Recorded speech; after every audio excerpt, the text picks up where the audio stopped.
ሰው በግል ህይወቱ ሲኖር አንዳንድ ጊዜ ያልተጠበቀ ምስቅልቅል ውስጥ ይገባል። በውስጡ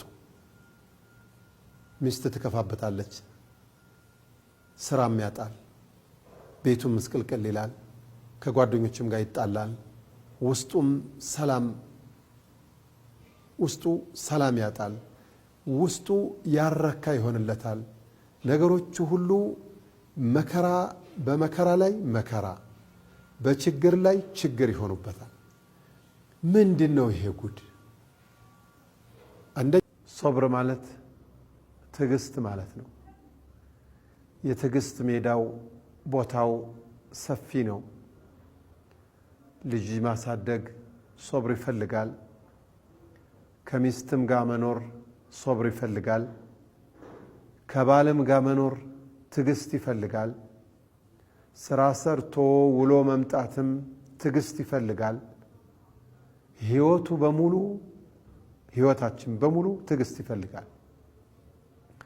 ትምህርት መማር ትዕግስት ይፈልጋል።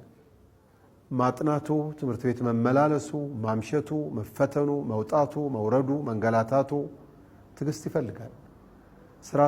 فاسألوا أهل الذكر إن كنتم لا تعلمون صبر ማለት ትዕግስት ማለት ነው።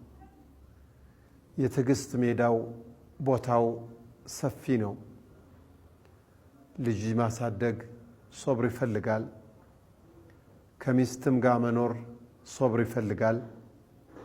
ከባልም ጋር መኖር ትዕግስት ይፈልጋል። ስራ ሰርቶ ውሎ መምጣትም ትዕግስት ይፈልጋል። ህይወታችን በሙሉ ትዕግስት ይፈልጋል። ትምህርት መማር ትዕግስት ይፈልጋል። ማጥናቱ፣ ትምህርት ቤት መመላለሱ፣ ማምሸቱ፣ መፈተኑ፣ መውጣቱ፣ መውረዱ፣ መንገላታቱ ትዕግስት ይፈልጋል።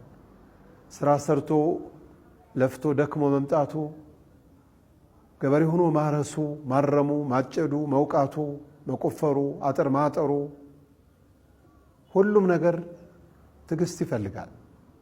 የታገሱ ሰዎች ጥሩ ውጤት ያመጣሉ። ከትዕግስት ውጭ የሆኑት ሰዎች የጀመሩት ሁሉም ነገር ይበላሽባቸዋል። እንኳን አኺራ ዱንያም የሚበላሸው ትዕግስት በማጣት ነው። የሷሊሖቹ ለየት ያለች መለያ ችግር ሲያጋጥማቸው በላእ ሲመጣባቸው የሚታገሱት የመጀመሪያው ወቅት ላይ ነው። አንዳንዱ ቀስ ያለ ትዕግስቱ እየመጣለት ይረጋጋል። የአላህ ሰዎች ደግሞ በላኡ ሲነገራቸው በትዕግስት ነው የሚያዩት። ለዚህ ነው አላህ ወለዚነ ሶበሩ እነዛ የታገሱት ይላል። መታገስ ከባድ ነገር ነው። አሶብሩ ሲብሩን ትዕግስት መራራ ነው፣ እሬት ነው ብለውታል። يقول النبي صلى الله عليه وسلم إنما الصبر عند الصدمة الأولى ትዕግስት የሚያስፈልገው መጀመሪያ አደጋው ሲመጣ ነው ብለዋል። والذين صبروا እነዛ የታገሱት መታገስ ብቻ ሳይሆን ابتغاء وجه ربهم የአላህን ፊት ፈልገው ለአላህ ብለው መሆን አለበት። ለአላህ ብለው ካልሆነ ለሌላ ምክንያት ከሆነ የታገሱት አጅሩን አያገኙትም፣ ዋጋም የለውም። ይህ እንግዲህ ትልቅ ደረጃ ነው። ነቢያችን ዓለይሂ ሰላቱ ወሰላም በግል ሐያታቸው በርካታ የህይወት ፈተናዎችን አሳልፈዋል። ከባባድ እመሞች አሟቸዋል። ራስ ምታቱም የሁለት እጥፍ ነው። ትልልቅ ሲያስታውካቸው ራሱ እንደ ሁለት ሰው ማስታወክ ነበር የሚያስታውካቸው። በጣም ነው የሚያማቸው። አደገኛ የሚባሉት በሽታዎች አንቢያዎችን አይነካም። ሂዶ ግን ህመሙም ከባድ ነው። የነቢዩ ዓለይሂ ሰላቱ ወሰላም ግን ይሶብራሉ። የቤተሰብ ክፋትም አጋጥሟቸዋል፣ ይሶብራሉ። ነቢያችን ዓለይሂ ሰላቱ ወሰላም የገንዘብ ማጣትም አጋጥሟቸዋል፣ ሶብረዋል። 6 ልጅ ሙቶባቸዋል፣ ሶብረዋል። የሚወዷት የሚያከብሯት የሆነችው ባለቤታቸው እናታችን ኸዲጃ ረዲየላሁ ዐንሃ ሙተውባቸው ሶብረዋል።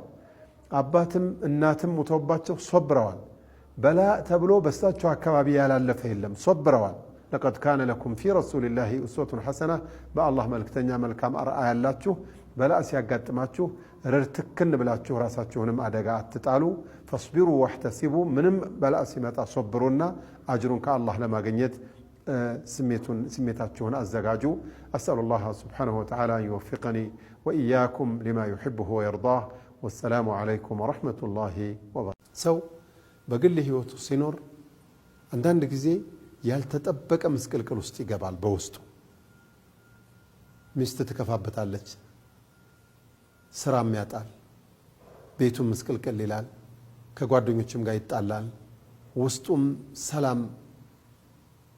ውስጡ ሰላም ያጣል፣ ውስጡ ያረካ ይሆንለታል። ነገሮቹ ሁሉ መከራ በመከራ ላይ መከራ፣ በችግር ላይ ችግር ይሆኑበታል። ምንድን ነው ይሄ ጉድ? አንደኛ እንዲህ አይነት ጨነቅንቅ ያለ ነገር ሲመጣ መገንዘብ ያለብን ማንኛውም ሙሲባ በግል ህይወታችን ከመጣብን እኛ በሰራነው ወንጀል መሆኑን አውቀን ለተውበት ወደ አላህ ለመመለስ መዘጋጀት ይጠበቅብናል። ሁለተኛ ምንም አይነት በላ መጥቶ ያቺ በላ እኛን ሳትወለውልና ሳታጥብ እኛን ሳታስተካክልና ሳታርም አትሄድም።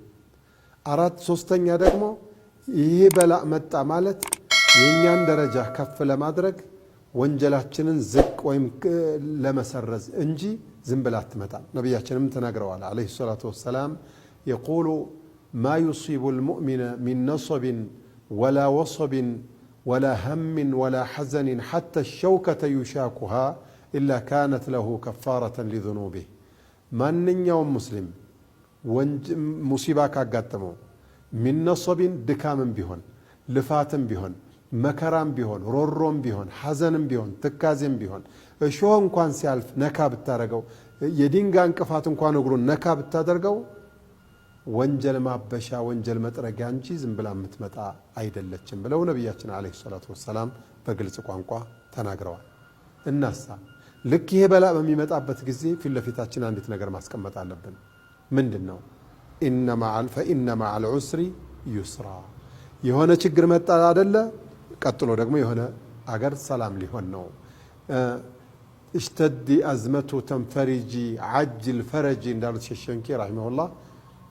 እሽተዲ አዝመቱ፣ አንቺ በላ፣ አንቺ መከራ በርቺ፣ ጠንክሪ፣ ጠነከርሽ፣ በረታሽ ማለት ልትበጠሽ ነው ማለት ነው። አሁን አንድ ገመድ እንደዚህ ስትስበው ጥንክር ካለ በጣም ከሳብከው ትንሽ ቆይቶ ሊበጠስ ነው ማለት ነው። ፈኢነ መዐል ዑስሪ ዩስራን ኢነ መዐል ዑስሪ ዩስራ። አንድ ችግር ቢመጣ ቀጥሎ ስኬት ነው የሚመጣው። ዛሬ ተንገላታህ ማለት ነገ እንግልት ይቀርልሃል ማለት ነው። በዱንያ ላይ ተሰቃይህ ማለት በአኼራ ላይ እረፍታለህ ማለት ነው። ስለዚህ በላ በሚመጣብን ጊዜ ሁል ጊዜ ማሰብ ያለብን ፈኢነ መዐል ዑስሪ ዩስራን ኢነ መዐል ዑስሪ ዩስራ። ምንም ችግር ቢመጣ ገር ነገር ይመጣል።